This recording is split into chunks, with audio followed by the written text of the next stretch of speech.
Ya, kita akan gali bagaimana media membaca dan juga mengawal polemik politik yang terjadi dalam lingkaran PDI Perjuangan, terutama kalau bicara mengenai konteks Pilpres 2024 mendatang. Saya sudah ditemani oleh dua narasumber pada malam hari di CNN Indonesia Newscast. Ada Revolusi Riza Zulferdi, Wapemret CNN Indonesia, dan juga Elvan Dhani Sutrisno, wapemretdetik.com. Selamat malam Mas Revo, sehat? Selamat malam, Fani. Alhamdulillah sehat. Baik, kalau Mas Elvan gimana, sehat? Alhamdulillah sehat, Van. Oke, sudah siap ya untuk membahas isu yang cukup panas ya pekan ini yang terkait antara Ganjar dan juga Puan. Tapi saya mau ke Mas Revo dulu kalau melihat isu akraban antara Ganjar dan juga Puan ini kan sebenarnya bukan kali pertama muncul ya. Tapi bagaimana media memandang isu ini ketika sudah menjadi konsumsi publik? Iya, ini apa ya, kalau kita lihat kan 2024 ini masih cukup panjang lah gitu, masih cukup lama ya, relatif sebenarnya masih relatif panjang. Ada sebagian sudah mengatakan sudah dekat, tapi yang jelas ketika ada dua petinggi partai di partai yang sama kemudian berseteru dan kemudian itu tertangkap oleh media dan muncul di permukaan, ini menjadi pertanyaan dari banyak kan, kenapa kok antara Gubernur Ganjar Pranowo dengan Ibu Puan Maharani gitu ya, sebagai ketua DPR kemudian sampai beradu pantun gitu ya, tanda kutip gitu. Dan kemudian adu pantunnya itu juga diikuti oleh beberapa petinggi partai yang lain. Tentunya kemudian kan kita tidak bisa mengelakkan dari kontestasi di 2024 karena memang 2024 ini kan tahun yang menarik. Nanti pemilu depan itu kita akan mengalami pergantian kepemimpinan nasional setelah 2 periode dari Presiden Jokowi berakhir. Nah, cuman kalau kita melihat begini juga, ini sekarang masih tahun 2021, pandemi juga masih berlangsung. Kemudian hiruk pikuk di politik muncul, kita juga melihat ada hiruk pikuk di tempat lain ya, di KPK, pandemi dan sebagainya. Alangkah kita melihatnya kita masih menghadapi persoalan yang cukup rumit gitu untuk publik kita, untuk bangsa kita. Ekonomi belum juga cukup membaik. Kok kita kemudian dipertontonkan hal-hal begini. Ada baiknya kan semua unsur ini kita bahu membahu gitu ya. Urusan politik nantilah. Toh kalau misalkan kita melihat 2014 misalnya, Presiden Jokowi saat itu juga baru muncul di tahun akhir 2013 dan bahkan namanya baru menjelang di awal-awal tahun 2014. Jadi artinya jalan masih panjang. Tapi mungkin perhitungan politik jadi berbeda ya. Mungkin semua sudah mulai berancang-ancang, semua ingin ada di orbit kontestasi dan mempersiapkan jalan untuk ke depan. Nah, tapi kan kita semua berharap bahwa semua dilakukan dalam koridor yang elok dan tetap dalam tertib berdemokrasi kan, ya. Kita ingin melihatnya. Oke, kalau Mas Elvan sendiri setuju dengan pandangan Mas Revo barusan kalau misalnya konflik antara kedua sosok ini juga sebagai bentuk ancang-ancang jelang Pilpres 2024? Saya kira begini ya, memang terlalu dini sebetulnya untuk bicara tentang Pilpres 2024. Tapi bukankah sudah begitu tradisi politik di kita? Jadi kalau pemilunya sekarang ya kan 2014 kemarin, 2015 puasa 2 tahun, habis itu udah pukul-pukulan lagi, politik udah fight lagi, udah bertarung lagi. Apalagi Fani, 2024 nanti itu kan sebetulnya kayak tanpa incumbent kan. Jadi semuanya kemudian bertarung. Nah, bahwa kemudian ini Ganjar Pranowo lah ya, taruhlah dianggap offside ya, kemudian disemprit segala macam. Kemudian dianggap terlalu genit secara politik gitulah ya. Sebetulnya Ganjar itu nggak akan disemprit kalau dia bukan petugas partai. Jangan lupa, hari ini tadi sore Bu Megawati dalam pidato politiknya menyampaikan bahwa kalau tidak mau jadi petugas partai, out. Gitu. Ini kan walaupun kemarin sudah ditemuin sama Ganjar, tapi Megawati kan politisi juga. Pakai jangan lupa Puan Maharani adalah putra mahkotanya. Yang at all cost mungkin akan diusung di 2024. Bahwa kemudian elektabilitasnya sekarang masih 0, bahkan belum nasakom ya, masih 0, nih. Tentu jangan sampai ada yang mengganggu perjalanannya menuju ke sana gitu loh. Kemudian kenapa Ganjar kok buru-buru sekali? Sebetulnya Ganjar itu hanya belajar dari pendahulunya. Presiden kita Joko Widodo bersama-sama kepala daerah. Bedanya adalah Jokowi adalah berangkat dari Solo ke Jakarta dulu, baru masuk ke istana. Jadi Jokowi sudah mampir ke Jakarta dulu. Ganjar masih Jawa Tengah. Dan jangan lupa Jokowi punya isu besar namanya SMK, Fani. Nah, Ganjar punya apa?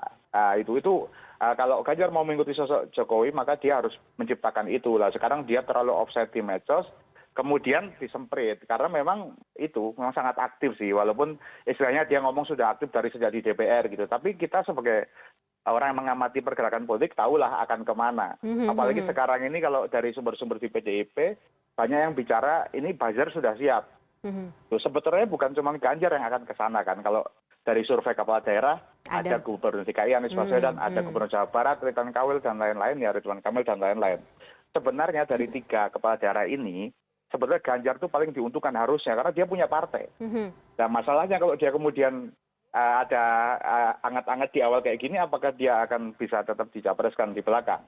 Nah kalau itu secara peta politik seperti itu tentunya. Namun situasi sebetulnya untuk PDIP, mungkin PDIP memang sengaja melempar isu ini. Nah, kan dengan kalau teori politik itu kan, kalau mau tenar maka senggolnya orang tenar gitu kan. Jadi kalau Ganjarnya kemudian viralkan seperti di kartu merah gitu kan, maka PDI akan jadi perbincangan publik. Bahwa kemudian orang lupa dari ada isu besar lain di dalam PDIP sebetulnya. Kenapa kemudian Ganjar disemprit sangat keras seperti tanpa perlindungan?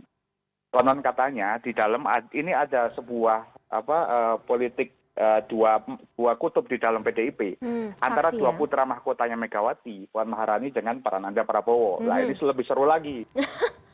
Perserturan antara dua anak politiknya Megawati ini yang membawa Ganjar kemudian bernasib seperti ini. Nah sekarang kalau kita belum bicara tentang kepentingan masyarakat yang lebih luas ya, jadi hiruk pikuk politik ini mau tidak mau akan mulai mewarnai kita tahun-tahun ini. Bagaimanapun karena 2024 begitu menarik, tidak ada calon. Mungkin kalaupun ada incumbent, itu adalah incumbent calon Prabowo Subianto, incumbent yang belum pernah menang gitu kan. Jadi mungkin beliau akan ke sana gitu kan. Tapi kalau orang yang benar-benar menjabat kan tidak ada yang akan bertarung. Nah, tapi yang dari hiruk pikuk politik seperti itu tentu akan diikuti dan kita akan lihat respon masyarakat. Karena masyarakat berhak tahu situasi mau kemana negara ini mau dibawa, siapa calon pemimpinnya, itu masyarakat sah-sah saja boleh tahu. Tapi jangan lupa seperti tadi disampaikan Mas Revo, ya kan, kita punya PR yang sangat besar. Bahkan COVID yang baru kemarin agak sedikit landai ya, belum turun, masih landai. Ini sudah terjadi klaster-klaster baru di daerah setelah libur Lebaran, dan itu PR yang sangat besar. Dan jangan lupa cukup besar juga di Jawa Tengah klasternya. Nah, jadi Pak Ganjar kayaknya harus banyak ngerjain PR dulu nih. Saya akan kembali ke Mas Revo, tapi saya harus teruskan dulu dari Mas Elvan karena tadi Mas Elvan mengatakan sesuatu yang menggelitik saya terkait dengan putra mahkota melawan non putra mahkota. Ini juga kita berarti bicara mengenai politik terah begitu. Bagaimana ini dari media, apa yang perlu kita atau media perlu kritisi dari politik terah atau dinasti ini? Kalau dari sisi Puan, apakah ini bisa menjadi faktor kekuatan tersendiri? Saya kira begini ya, dinasti politik dengan kepemimpinan nasional itu dua hal yang berbeda. Jadi ketika dinasti politik itu dibangun, memang beberapa daerah misalnya itu juga membangun dinasti politik masing-masing ya, raja-raja kecil di daerah. Kemudian juga bahkan sekarang ini kalau kita lihat kan memang dari presiden gitu kan ya, anaknya juga kan jadi kepala daerah di Solo, kemudian menantunya jadi kepala daerah di Medan. Kemudian beliau menyatakan bahwa itu bukan politik dinasti karena itu memang mereka berusaha maju-maju sendiri. Tentu itu sah-sah saja, menegaskan bahwa mereka maju dalam kontestasi dipilih rakyat itu sah-sah saja. Tapi itu kan menunjukkan masyarakat akan tahu gitu bahwa ternyata ya bagaimanapun mau dipilih atau tidak yang namanya terah ya akan jadi terah. Sebenarnya ada hal yang lebih penting daripada dinasti politik, adalah tentang kapabilitas.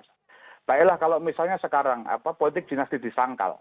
Ketika taruhlah Megawati mempersiapkan anaknya menjadi pemimpin PDIP misalnya, kemudian Demokrat seperti kita tahu sekarang ada di tangannya AHY gitu dan yang lain-lain gitu. Tapi apa harus ditarik garis utama dari sebuah itu adalah kapabilitasnya. Jadi kalau mau main politik dinasti punya kapabilitas, punya kemampuan is oke, tapi tetap aja pertanyaan publik adalah apakah masyarakat itu harus memilih orang itu aja? Apakah tidak ada orang lain yang lebih baik dari mereka? Apakah pemimpin bangsa ini harus lahir dari dinasti itu gitu? Tapi Fani, pada akhirnya nantinya masyarakat akan menjawab gitu di pemilihan umum. nyatanya pada saat pemilu 2000, pemilu pilpres yang lalu, nyatanya juga kan pemenangnya bukan dari dinasti politik kan, pemimpin yang datang dari bahkan tidak punya partai politik, hanya sebagai petugas partai sekali saya sampaikan. Jadi kita lihat nanti di 2024, saya kira masyarakat udah sangat cerdas gitu loh. Mereka pasti akan punya pertimbangan sendiri gitu untuk apa memilih dinasti politik. Mereka akan memilih pemimpin yang terbaik gitu, Fani. Oke, kalau Mas Revo melihatnya seperti apa nih soal adanya politik terah Soekarno atau katakanlah bisa seperti itu kita sebut ya kalau kata pengamat ya, terah Soekarno, terah non Soekarno dalam Pilpres 2024 ini? Ya, dalam sistem politik yang matang memang akhirnya orang akan melihat kapabilitas ya. Kapabilitas dia, kemampuan seseorang, apakah dia cukup mumpuni untuk memimpin, dipercaya untuk memimpin atau tidak. Politik dinasti sebenarnya kan juga terjadi di beberapa negara-negara dengan sistem demokrasi yang mapan juga. Di Amerika bahkan kan ketika dulu ada George Bush gitu, kemudian kan ada anaknya juga menjadi presiden, George W. Bush ya. Jadi ini kan kalau kita melihat konvensi di sana, partai, pemilihan, pencalonan dan semua urut-urutannya itu jelas. Yang itu yang kita harapkan juga ada di sini gitu. Semua orang pada prinsipnya berhak untuk mengikuti kontestasi pemilu, gitu. Siapapun berhak untuk maju.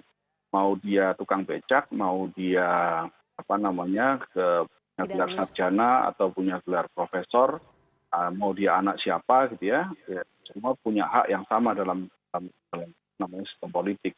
Nah, kemudian yang paling penting adalah bagaimana kemudian pencalonan itu bisa berjalan dengan baik dan orang kemudian melihat apakah dia cukup cakap atau tidak untuk memimpin. Nah, yang tadi dikatakan Mas Elvan kan gitu, ketika kita melihat ada seorang pengusaha mebel gitu ya, orang biasa-biasa saja kemudian bisa menjadi presiden di negara ini dan terpilih 2 kali. Bahkan ketika ketika pemilu 2004 itu misalnya, ketika Ibu Mega juga bertarung melawan SBY, walaupun Bu Mega memegang ada background sebagai putri dari proklamator gitu. Ternyatanya juga kemudian SBY yang putra dari Pacitan, yang putra perwira biasa di TNI itu bisa menjadi presiden. Artinya memang sistem politik kita sudah makin kesini makin dewasa, walaupun masih banyak kekurangan di sana sini tentang terkait dengan fanatisme gitu ya, tapi setidak-tidaknya kita melihat dalam beberapa perjalanan politik kita, perjalanan pemilu kita sudah makin dewasa lah, dan kita berharap di 2024 ini juga dewasa. Kalau publiknya dewasa, kita berharap partai politik juga semakin dewasa juga gitu dalam mencalonkan. Artinya sekarang kan tiketnya dari partai politik ya, jadi ketika partai politik mencalonkan, kita berharap calonnya itu juga menjadi calon yang paling nomor 1 lah di antara pilihan-pilihan yang ada. Oke, tapi kalau membaca iklim politik, kemudian juga iklim media sosial terutama ya, melihat masyarakat sebagai calon pemilih potensial ini seperti apa di Pilpres 2024? Dan bagaimana media mengawal isu ini gitu? Ada juga pemberitaannya. Mas Revo dulu deh. Ya, kita tahu bahwa sekarang ini kan dengan adanya media sosial, beberapa juga sudah menggunakan media sosial itu sebagai salah satu alat publikasi ya. Termasuk tadi kita bahas itu Pak Ganjar misalnya, dan beberapa calon-calon yang lain lah, hampir semua politisi sekarang punya akun dan sudah tercentang biru misalnya di Instagram atau di Twitternya gitu kan.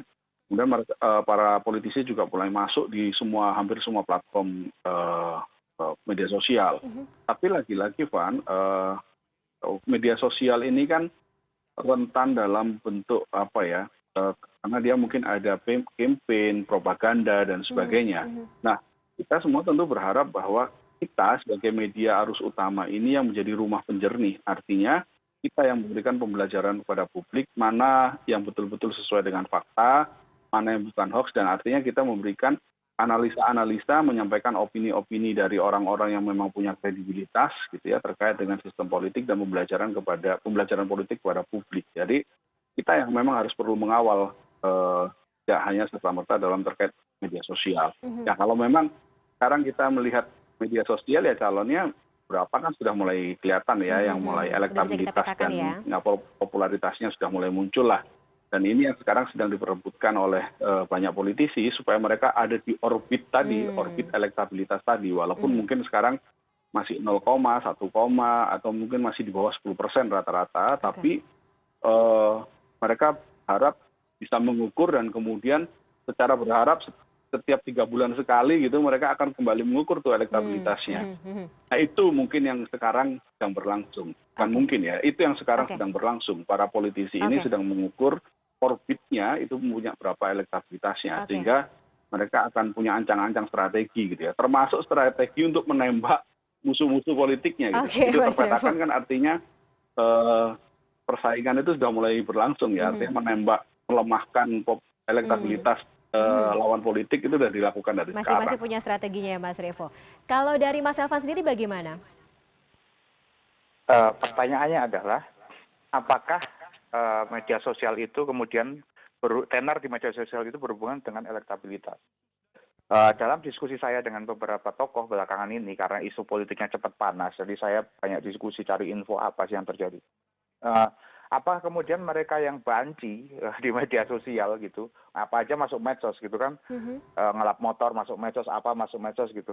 Apakah itu akan otomatis menambah elektabilitasnya? Ternyata dari beberapa pakar yang diskusi dengan saya, medsos itu berdampak langsung terhadap popularitas, iya. Gitu. Jadi mereka yang bermain di medsos, popularitasnya akan naik signifikan. Tapi apakah kemudian popularitas itu akan berubah menjadi elektabilitas, itu PR-nya. Ternyata tidak jawabannya. Karena ada kalanya di media sosial dia rame, banyak juga yang komen negatif. Ada yang komen positif, ada yang komen negatif. Dan itu rame kalau misalnya main di Twitter, IG, bahkan di TikTok misalnya. Ada yang bilang, itu pencitraan, itu pencitraan. Artinya apa? Artinya masyarakat sekarang sudah cerdas. Jadi kalau tadi Fani tanyakan berhubungan dengan pemilih, kalau pemilihnya cerdas, maka jadilah calon pemimpin yang cerdas. Karena orang cerdas mau dipimpin orang yang cerdas. Jadi gunakan media sosial dengan cerdas. Bagaimana fungsi media? Media, kami harus memberikan informasi kepada masyarakat yang mencerdaskan. Artinya jika itu yang mereka lakukan, yang mereka tampilkan di media sosial adalah kerja mereka, tentu kami akan muat, kami akan cek, kami akan wawancara, kami akan muat. Tapi kalau kemudian yang yang mereka lakukan adalah pencitraan, ya kami tidak akan muat. Harus sudah difilter, filter kinerja. Jadi karena kalau medsos ya, kalau misalnya saya kan juga milenial ya kan, masih pakai medsos juga, ngecek sana ngecek sini. Rasa-rasanya kerja sama pencitraan, jangan-jangan kebanyakan pencitraannya, Pak. Nah itu, jadi tersantai aja. Jadi sebetulnya kalau sekarang misalnya ada yang sudah sangat tinggi medsosnya, keburu disemprit. Itu juga kan kecepatan juga. Mungkin ada yang masih landai-landai, nyiapin tenaga. Nah pada akhirnya adalah dalam 2024, yang harus jadi perhatian kita adalah buzzer. Mainan buzzer ini akan kita monitor. Karena mereka akan sangat kreatif. Nih jangan-jangan sekarang dengerin diskusi kita nih. Jadi mereka nanti konten mereka bukan lagi konten pencitraan, tapi konten yang kerja atau seolah-olah kerja. Karena bagaimanapun juga 2019 kemarin, itu benar-benar jadi hal baru. Di mana media sosial itu berhasil mengembangkan isu yang namanya SMK itu, Fani. Jadi kemudian akhirnya besarlah seorang Jokowi yang bisa menggambarkan 2024 nanti ya setidaknya dari ya. pengusaha mebel menjadi presiden. Jadi efektif, tapi harus cerdas pakainya. Berarti tugas kita ya, berarti untuk menyampaikan gitu sebagai media, menyampaikan informasi yang cerdas supaya menciptakan pembaca dan juga warga yang cerdas yang nantinya akan memilih presiden yang cerdas seperti itu ya. Baik, betul, Mas Revo dan juga Mas Elvan, jangan beranjak dulu, kita masih akan lanjutkan dialog kita di segmen berikut tentunya dengan topik bahasan yang berbeda. CNN Indonesia Newscast akan segera kembali.